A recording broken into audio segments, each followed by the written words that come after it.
welcome back to the Citytilidie channel. I hope you're all staying safe and well. And this is a Fanzine memory special and part two of a look at Blueprint. Yes, we've been looking at this. So we looked at part one. So if you've not looked at that, please go back and check part one. I'll give you a brief rundown of what sort of thing was in part one. But part two, we're going to read a couple of excerpts, a couple of interesting things, a letter to the Blueprint, and one of the Blueprint's main guys, if you like, one of the guys who put this together, a letter from him concerning something to do, the clues on the front cover there, Banana Republic, the old inflatables. So we'll have a read of that. So we're looking at issue 4, November 88 of Blueprint in this, and 40p. We're talking one of the original fanzine here, 40p. On the 4th of November 1988. So please join me for that. Please, if you are new to the channel, push that subscribe button, push the bell notifications. It'd be great to have you on board. All things City, of course, past, as in this one, present and forever as we come up to date. And as long as I'm here, forever's as long as I can keep going, that's for sure anyway. So it'd be great to have your support. If you are pushing buttons, you just press that little like button, that little thumbs up button. Try about 20. You can get 25 likes for this. Fantastic. But sometimes some of the history vlogs don't do quite as well as the newer stuff, but it's a slow burn. Let's say that over time with these history vlogs, of course it is. So it'd be much appreciated if you give us that little thumbs up. Yes, so in part one we looked at certain articles. They included the Leicester Rugby Supporters Club, their 10th year in existence, City history from the 1880s, an interview with Eric Nixon, the ex-City goalkeeper, City's problems with long-term player injuries. How unlucky we've been, going back to people like, probably go back further, but he went back obviously in his sort of reasonable knowledge of Colin Bell, Glimpardo on upwards. The pluses and minuses of living near a football ground. I've always fancied it myself, perhaps as I get older not so much, but certainly when I was younger. And we had a look at the pubs. The pubs on Victory Street in Rusholme, 3 of the pubs anyway on Victory Street. We ignored the Working Men's Club because we didn't have a membership, but so we had a look at that. So in part 2, what we're going to do is take a couple of excerpts from the fanzine, and the first one we're going to do is just a letter to the zine from a guy called Pete Evans, who's asking why on a few things. Why oh why? This is interesting. So he asked why oh why. The first thing he asked was, why was there a 50p increase in the Kippax entrance fee? 17% is not the inflation rate in the UK. Well, it's probably getting there again now as I'm recording this. Or it wasn't the last time I checked. Sprung on us at the Oldham game, especially as last season Swales announced in the programme that the price would remain at £3. Yes, so £3 to £3.50. Shocking. Peter Swales is in charge. What do you expect? He asks why. He says, why is Swales so impressed and enthusiastic about improvements to our wonderful stadium? Does the hole in the middle of the Kippax roof, which has now been there for 3 years, still remain? I thought that was a United problem in these days, but hey, there you go.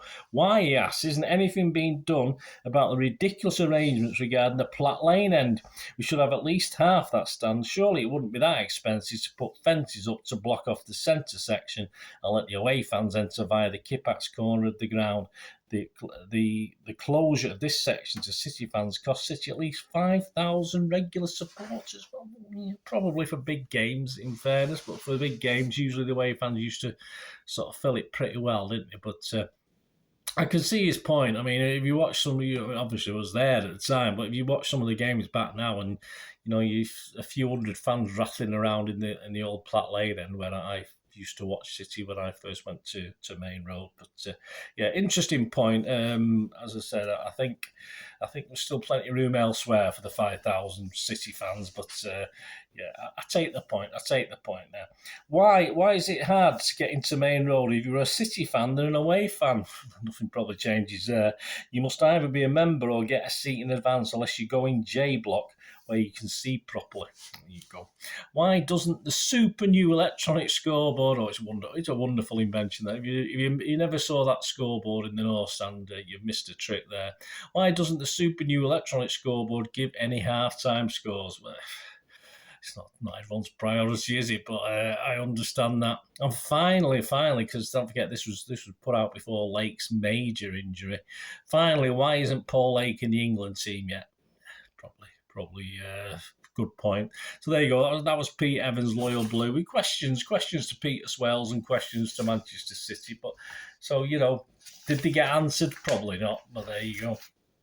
Right, there we go. That's the letter from, and now the main crux of today's part, this interesting one.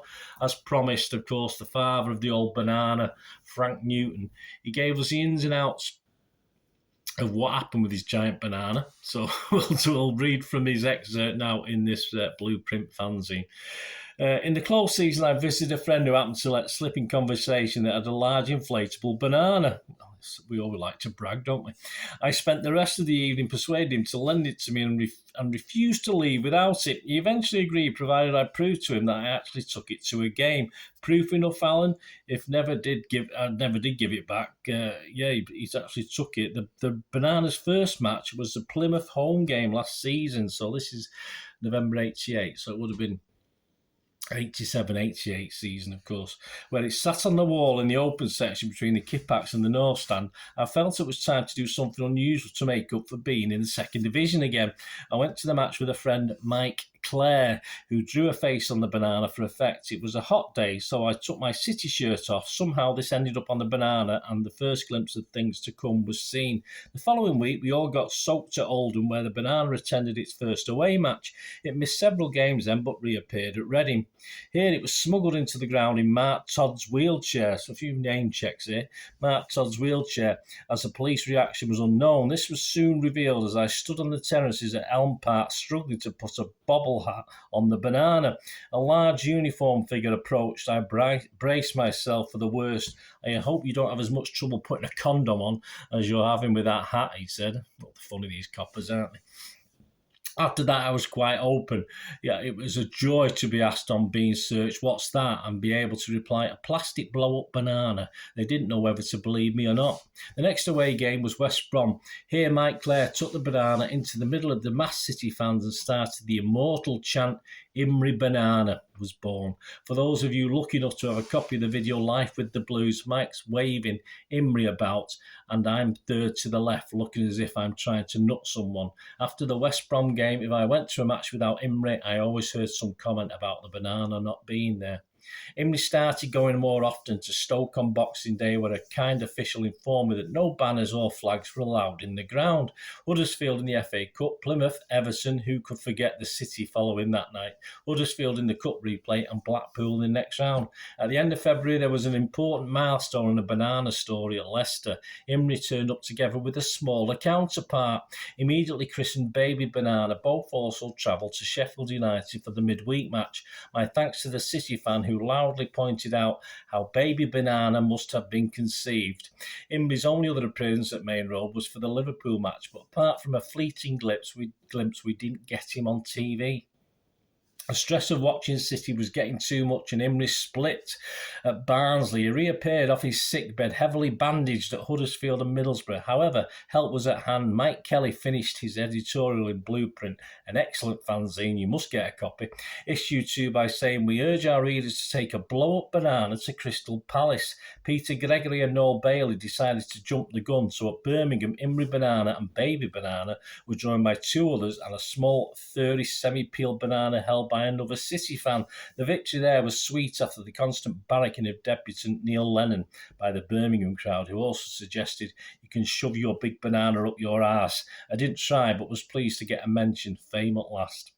And so to Crystal Palace. I understand that every shop in Manchester that sold bananas sold out in the week leading up to the game, despite the police trying to stop the bananas entering the gates on the grounds of racism. Just because Mark Bright got Eric Nixon sent off at Main Road, about 50 or so were smuggled in. We must have had the best endowed set of supporters to enter Selhurst Park last season. The imagination had gone into the decoration and dressing of bananas was marvellous to see, whilst the appearance of Rhino and a penguin added a new dimension to the craze. From little acorns, mighty oaks grow, and this one's growing by the week. At one stage, though, I thought the phenomenon had died a death. I bought a 4 foot 6 inch crocodile for this season, thinking I'd stay one step ahead of the crowd. How wrong I was to be proved. At Stockport in the pre-season friendly, there was just 4 bananas and Nicky the crocodile, named after a female colleague who snaps at everyone.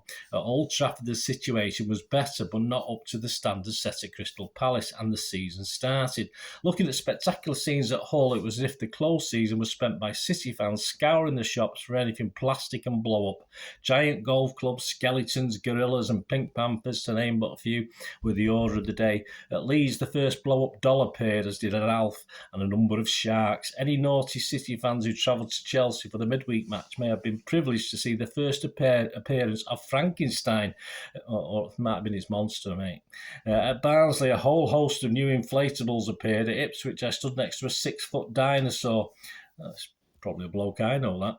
And the sight of a multitude of bananas knocking a beach ball about at half-time made me laugh so much that tears were streaming down my face. At West Brom, we were treated to a fight between 2 Frankensteins, a giant dinosaur, a Lilo wearing a City shirt, a 6-foot diameter paddling pool, a 5-foot Newcastle brown ale can, a 4-foot diameter fried egg, whilst an authentic 7-foot long rubber dinghy looked on.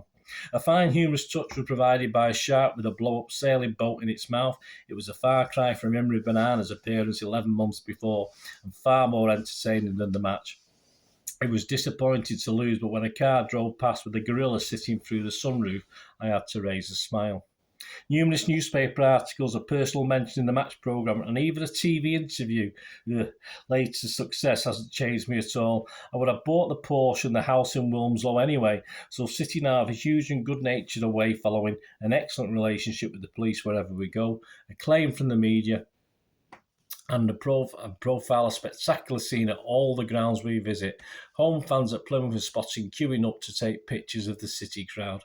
My personal list of different inflatables spotted now runs to over 70, but I'm sure I haven't seen them all. Why has Banana Mania caught on with City fans? It beats me, but we're having a hell of a lot of fun in the process. Whatever's next, turn up at Stoke in fancy dress, and we'll see how things go from there. There you go.